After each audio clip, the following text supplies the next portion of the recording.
खेड तालुक्यातील मुर्डे ग्रामपंचायतची ऑगस्ट महिन्यातील ग्रामसभा उत्साहात संपन्न झाली। प्रशासक तथा माजी सरपंच दशरथ खामकर यांच्या अध्यक्षतेखाली झालेल्या ग्रामसभेत गावातील विविध विकास कामांवर सविस्तर चर्चा करण्यात आली। शासनाच्या निकषानुसार विविध ठराव मंजूर करण्यात आले। यावेळी महात्मा गांधी तंटामुक्त समितीची नव्याने स्थापना करण्यात आली। समितीच्या अध्यक्षपदासाठी माजी सरपंच रवींद्र रेवाळे यांनी सामाजिक कार्यकर्ते आणि माजी सरपंच दिगंबर दळवी यांच्या नावाची सूचना केली।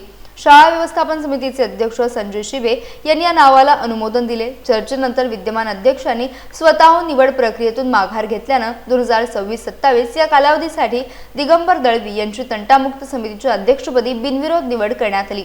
ग्रामसेवकांचा संप असल्याने सभेचे कामकाज मोहिते सर यांनी पाहिले। उपसरपंच निधी शिगवण यांच्यासह ग्रामपंचायत पदाधिकारी, आजी माजी पदाधिकारी आणि बहुसंख्य ग्रामस्थ उपस्थित होते। अखेर वंदे मातरम गीताने सभेची सांगता करण्यात आली।